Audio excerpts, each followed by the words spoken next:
Glad you could join us. Welcome to Nigeria Beyond 2023. My name is Yemisi Lanre-Idowu. Nigeria Beyond 2023 is an economic chopping board of the agenda of every presidential candidate. We're broadening the conversation as we discuss the agenda of the presidential candidate of the People's Redemption Party this time around, Kola Abiola, an entrepreneur with extensive experience in energy, banking, agriculture, and the aviation sectors. His promise to achieve national cohesion and drive socio-economic development for Nigeria. Some of the bold plans in his manifestos include, but not limited to, providing direct subsidies to farmers in the agriculture sector, stop the fraud in the Nigerian Petroleum subsidy regime, as well as rationalize the ministries, departments, and agencies of the federal government for efficiency. Joining me on the chopping board today is Tosin Ige. Tosin is a senior economist, impact research, Proshare. Joining virtually is Abdulmajid Lawal, Assistant National Secretary, People's Redemption Party, PRP. He joins me virtually. Also joining virtually is Mukhtar, Mohammed, business consultant, financial consultant, and the CEO, Finance with Mukhtar Mohammed himself. Let's get down to it.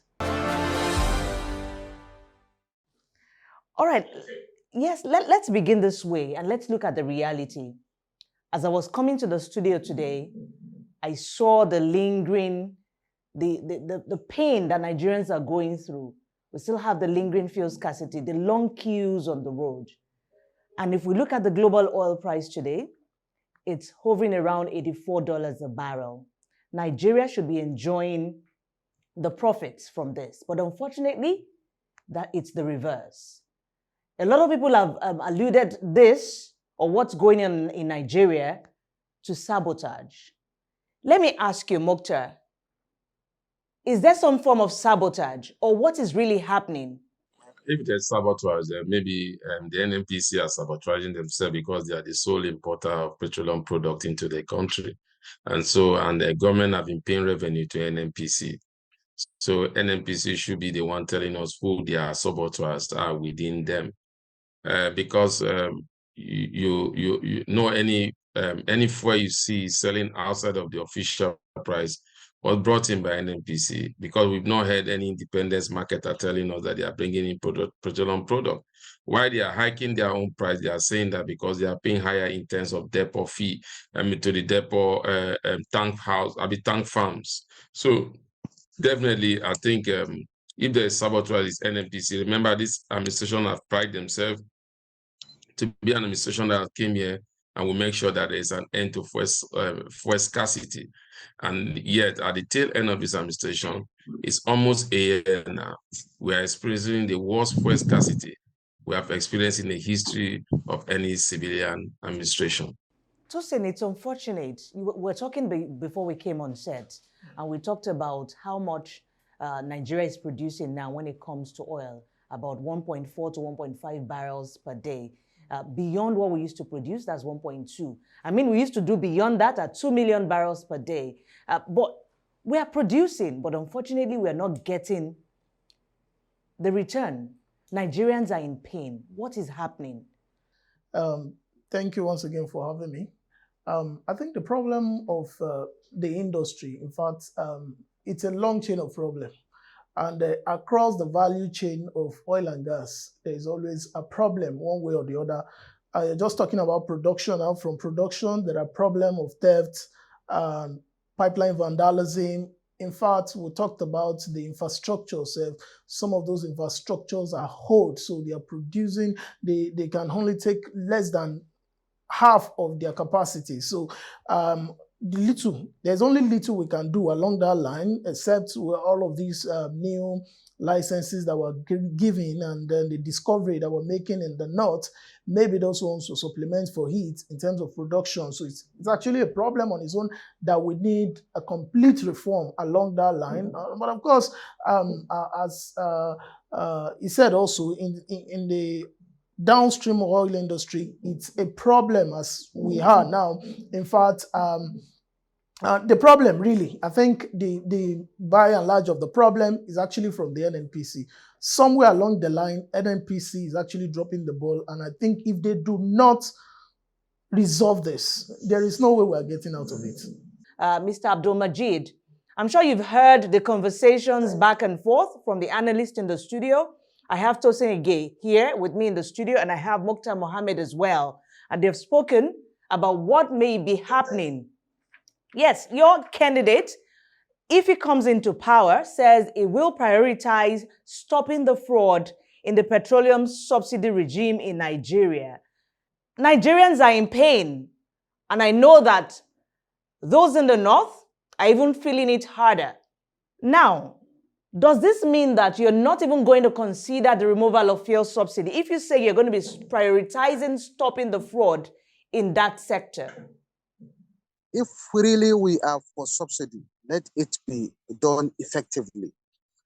PRP as a party is committed to fighting corruption in every sector of this country. And we cannot come out completely to, go against subsidy, since subsidy has not been effectively practiced. It has been deliberately allowed to be a kind of window for corruption and fraud for a certain number of elite in the country. So it's unfortunate that just as you've said earlier, we have been producing, we are producing, but we don't have a record of what we are producing. As of today, the NNPC has the staff of working under the NNPC have one of the highest salary scale. All right, Mukhtar, let me come to you. It seems the PRP is unsure of what they plan to do. But if they say that they are with subsidy, will this plan work? Look, anybody that is saying there will be subsidy, I mean, I don't think is prepared to rule this nation, because that was the same thing President Buhari said before he came to power, and he said subsidy is a scam, that there's no subsidy. Today is one government that has paid subsidy more than any other government. For the past 7 to 8 months, the NNPC have not remitted a single kobo into the Federation account. Subsidy is not working. It doesn't have the structure to work. Subsidy only favor the elites. There's no how subsidy is going to favor the masses. I mean, if you want to subsidize everything that both favor the masses and the elite. How many masses have car to even enjoy the subsidy? Even a single increment in fuel price today, we are seeing some people are buying fuel at 350, some are buying at 185. And yet the transporters have hiked their price. They're not going to come down. Who is suffering? It's the masses. The elites have their driver to go and queue in the filling station if it's all day to get the fuel at 185.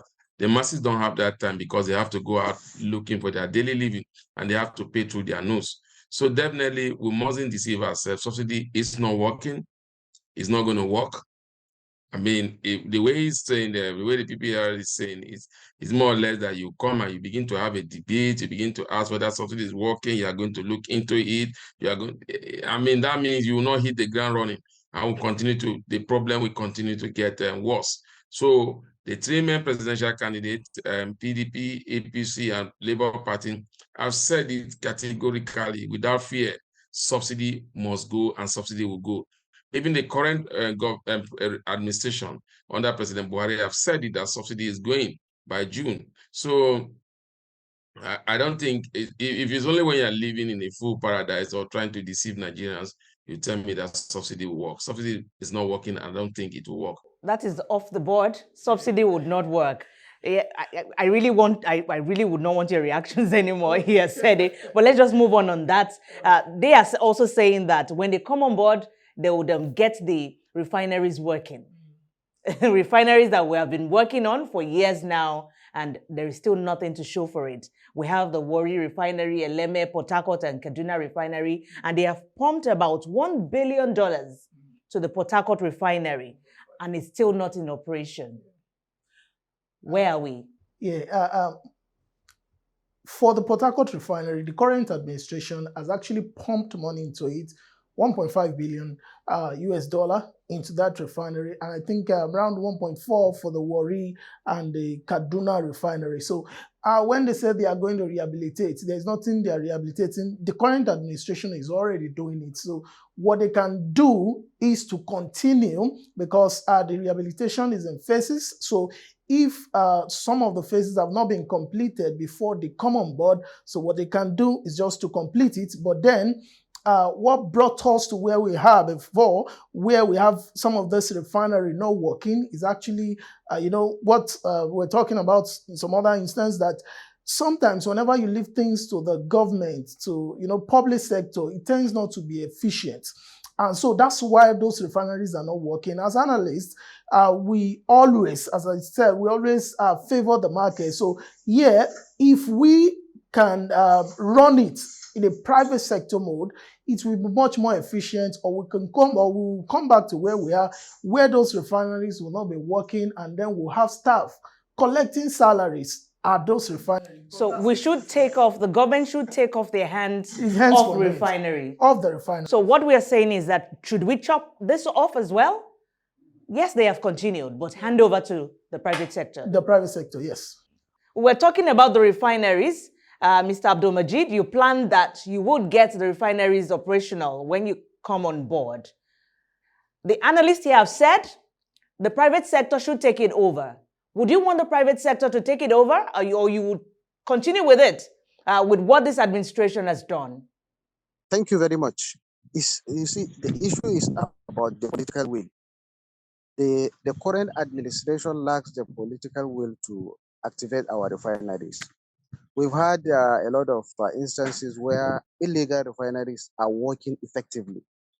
And you see, this tells you that Nigeria as a country doesn't lack the human resource, doesn't lack the technology, doesn't lack the capacity to explore and to activate our refineries. The only thing is that if our illegal refineries can work, why can't the legal refineries work? And here comes a question of political will, the absence of political will. The government is not serious about it. It has monies, billions have been spent on our refineries without result. You see, the private sector, as a Nigerian, we all know how the public sector has been mismanaged for years, for decades. Now, if the private sector will be engaged and a result will be gotten in our refineries, or our refineries will be working effectively, why not? So as a party, we are committed to anything that will make Nigeria working, that will make our oil and gas sector working, that will make NNPC actively working, not just as a means of enriching the elite. All right, Abdulmajid, it looks like you don't have that clear-cut plan. You're still going to be looking at what you would do, right? You say no. It is there. It is there in our manifesto.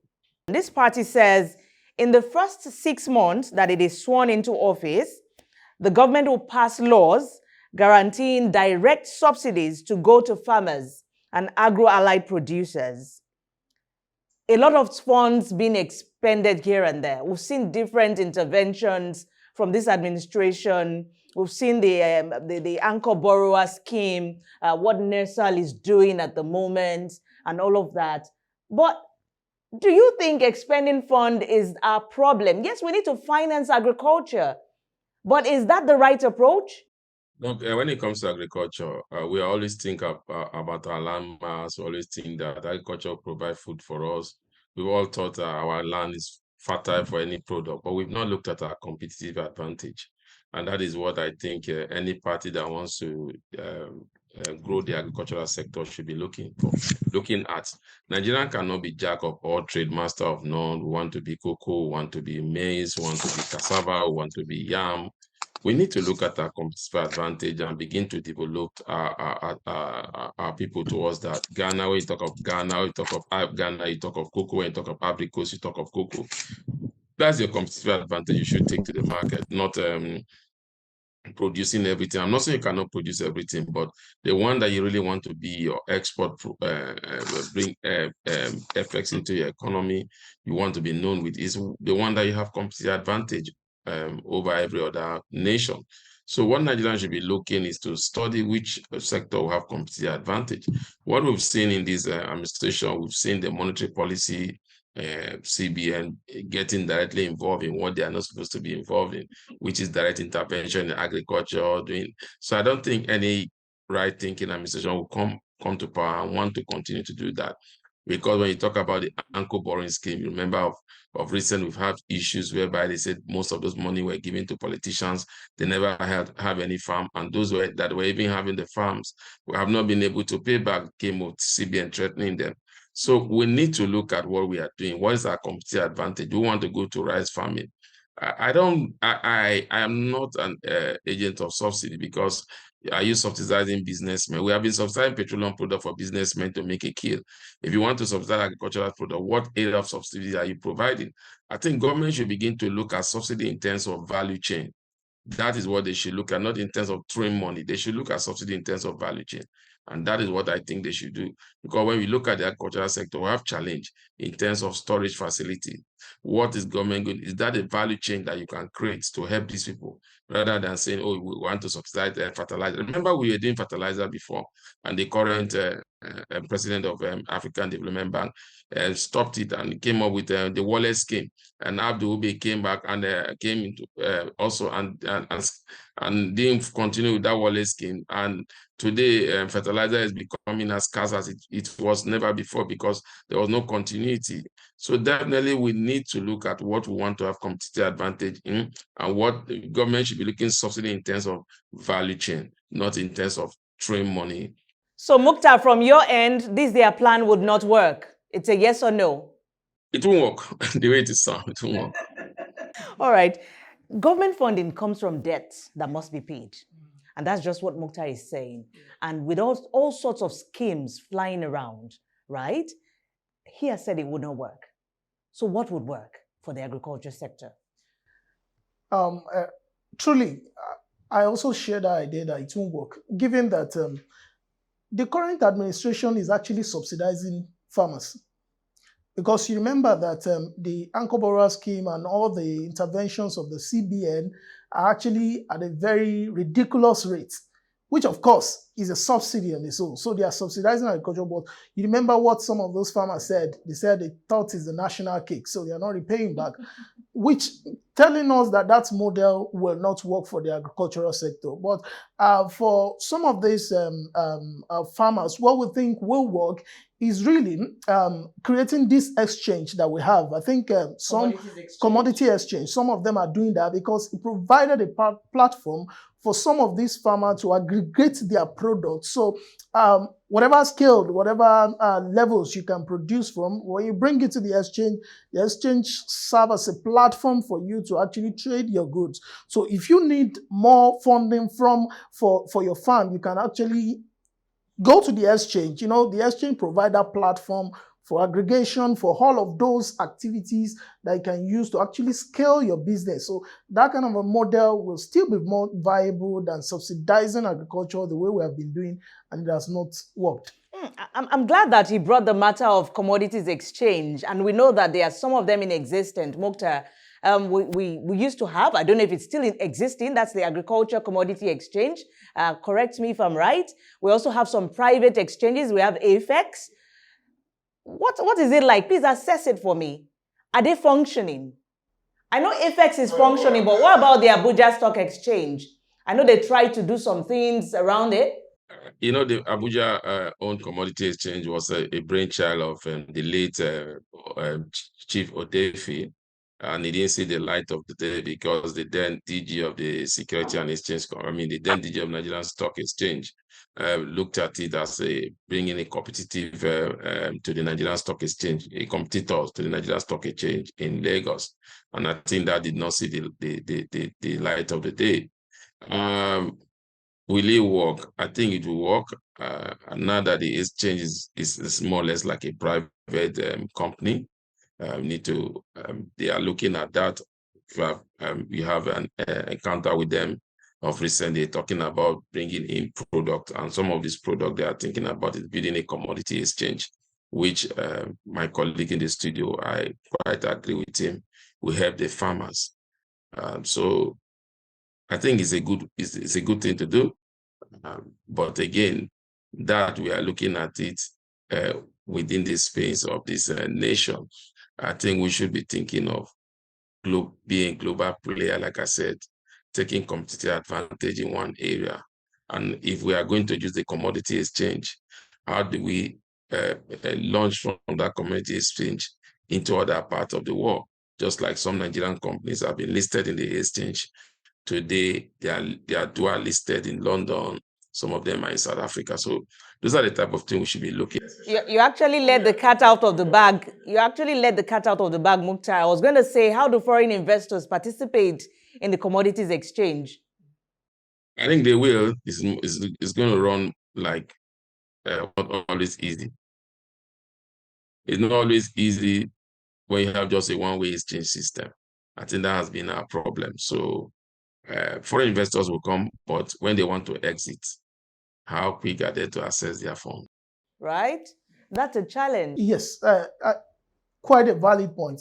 Because yes, we will have foreign investors coming in, but we have exchange rate problems. So repatriating their fund back, it's a major issue here. But the Lagos State Lagos Exchange also came up recently, and of course they're even going to be trading in gold. So these are avenues that they hope really that will attract foreign investors. But as you have said, it's quite a valid one that. That's what investors have been considering in our nations. That's why many of them have not been investing. You remember just recently now, Moody has downgraded Nigeria again in terms of the foreign currency issuance again. So all of this because of what our exchange rate is like, and of course all the other fiscal challenge we're having. So it's really a big problem. It's a big problem and uncertainty, and I mean, that would discourage foreign investors, really. But how do we get their confidence in a commodity exchange when we have all of these issues hovering around us and hovering around the economy? Mukhtar, let me get your point on that. How do we gain their confidence? Because everything is intertwined. The forex, the inflation, every other variables. You mustn't forget that until recently, we were one of the two top investors, foreign investors in Africa, until we had these issues that had to do with exchange rate, exiting the market, repatriating their funds back to their country. And for me, I always say the investment environment is like a bus stop.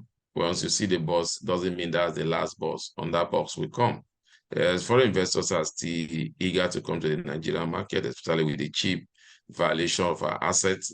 Most of our companies are becoming global players. But the challenge has been still this two-way exchange system. So I believe we have this challenge because we are not any more FX into the system.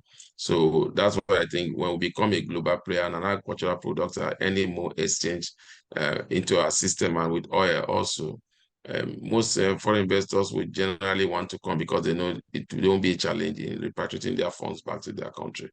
So it has to do with us doing our homework, knowing what we are. Like I keep saying, the best thing we can do in those sectors is to look at our competitive advantage and run it through private sector. And even if government is going to play a role, it should be in the area of policies that can drive growth, not in the area of being a part or what I call a player in those sector. All right, on that note, we'll take a break. We would not want to hold you any longer because of your engagement. Thank you so much, Mukhtar Mohammed, for being on the program.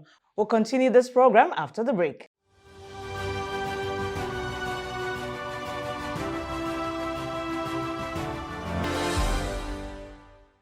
Glad to have you back. You're watching Nigeria Beyond 2023. Now I have with me the Assistant National Secretary of PRP, Abdulmajid. I must get your reaction on this. Earlier, before we had the connection issues, the analysts with me were talking about how getting the refineries, the 4 refineries that we have, getting them back to operation will not work just as your administration or your manifesto states, a lot has been expended on those refineries and nothing is working. Let me get your reaction to that. Why would you want it to be operational? Well, actually, you see, part of our manifesto is to overhaul the NNPC. The NNPC, despite the cosmetic change recently introduced, has continued to work for the benefit of only a small number of Nigerian elites and employees. So the PRP government will overhaul the entire operation of our NNPC and make sure that every drop of oil that is dug out of Nigerian soil is fully accounted for. And all those responsible for the oil theft will be identified and punished. You see, the produced oil is not stolen but sold in most competitive manner, and the entire sale proceeds accounted for and paid into the federation account. So we don't know what we are producing. We don't have the record.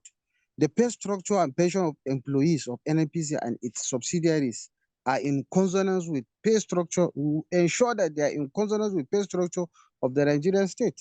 So you see, the fraud in fuel subsidy admitted by just as admitted by the President Muhammad Buhari. So what you're telling us is that you're going to bring those people involved to book. Are you bold enough to do that? Yes, the people that are always trying to sabotage the system must be dealt with as a party. All right, so Tosin, so just before we lost our connection with Abdulmajid, the Assistant National Secretary of PRP, he said they are bold enough to, bring these corrupt people to book. But another thing that we'll be looking out here is their manifesto when it comes to public service. The party plans to rationalize ministries, MDAs, agencies, and we have about 400 of them. Do you think that we should be cutting down on the MDAs that we have? Because we can't see how effective they are. Yes. I think, effective, I beg your pardon. Yeah, following our conversation, actually, definitely, I am not in support of government agencies because why? They have not been effective, actually, from history. Their precedents, they don't function really. But in fact, I think the Orosoye's report actually had made that report. I think it was way back, maybe 12 years ago, a report that's been submitted that we need to actually cut down on some of these agencies. Some of them will probably need to be self-funded. Some of them need to merge because they constitute a significant proportion of our recurrent expenditure in terms of salaries and the rest of them. So these public sectors are actually taking up so much space, so much from our finances, so let's cut them down. There is that argument of needing to cut them down, which of course the supporting argument is quite valid. We need to really cut them off. So if the PRP as a party is coming on board and they want to actually cut down on government, they probably they have the effrontery to cut down to be good. Yes, because of course you know that we've had like 2 administrations now and none of them has been able to implement that Orosoye's report. So that's why I said if they have the effrontery, because from history, we've not seen the government that was so bold enough to say, oh, some ministries need to go and, some ministry need to merge. I don't know. I think it's just always difficult for them, but it's difficult, but it's actually what we need at this period. Is it difficult or they don't want to do? I think it's difficult because you know that these are government workers. They are under, some of them under TUC, some of them NLC. So it would really raise a lot of social unrest. Yes, labor as a pressure group is very active, and of course, labor will not support anything that will take some people out of jobs, because definitely if government want to start cutting down on public sector, some people will be out of job. Maybe those who have actually been redundant before, we could argue as analysts that yes, it's those who have not been affected that will be out of job. But Labour may not want to buy into that, maybe saying, oh, our members cannot just be out of job and the rest of them. I think that has been what has been happening in, what is it called, the Ajaokuta steel mill. We talked of workers there. When the company is not working, it's not functioning, and yet we still have, we just talked about some of the refineries now where there are staff there working and they are collecting money, no work, but they are collecting and that money. takes me to the question, should they be cut off? But let me give you some facts with our recurrent expenditure. At the moment, the assumption is that we are pegging 8.33 trillion to recurrent expenditure. And it grew because it was 6.83 trillion in 2022. So based on these assumptions, should we cut down on the staff of civil servants? As I said, I think the ideal thing really for us... I mean, we should take the bull by the horn. Yes, that's why I said the ideal thing for us is or actually is it about what goes to the National Assembly? That's a conversation that may be difficult to establish at this period because, you know, the National Assembly had to assent to the budget. So, of course, is whatever they put there. So the president or the executive body may be handicapped in terms of cutting their own too. But I think that's the bane of our problem. It's all of them put together, really. When you consider it from those public sector that we're talking about, there's so much that was going out, leakages. In fact, any year that government intends to fish out ghost workers, they always find ghost workers. So that tells us that there are even some components of the public service that are not working, they are not there, they are just ghosts. So yes, there is the argument on that side. And when you look at it from the legislative side too, these guys are taking so much. So it's so much. But I think as a party, if the PRP becomes they are elected,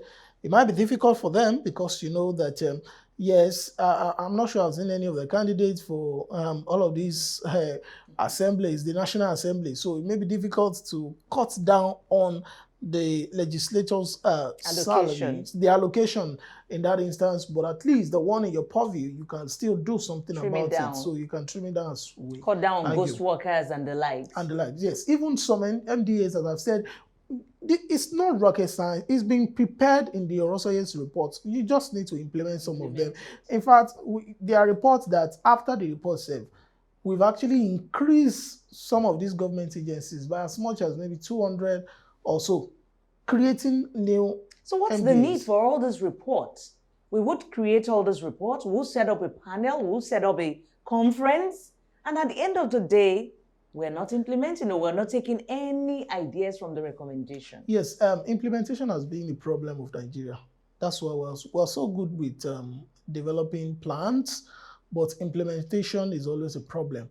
And our argument as analysts have always been that, see, if you are the one that dominates the planning, then the people in that particular sector that you're supposed to implement this thing will not buy into it. Because if you do not bring them up in terms of the planning, let me give an instance along that line.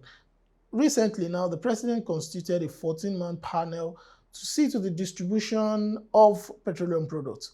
Now, when you look at the composition of the panel, you won't see the operators in that panel, in that committee. So whatever the committee agreed on, it may be it will be difficult to implement because the operators will say, we do not agree with this plan. And of course, even if they do not explicitly say that, they may try to boycott the plan. So eventually it fails. That has been the model that we have been using as a nation. That's why it has always been difficult for us to have planning. When you don't engage the people who are in that particular sector, who are the major player, definitely you do not expect them to buy into your plan.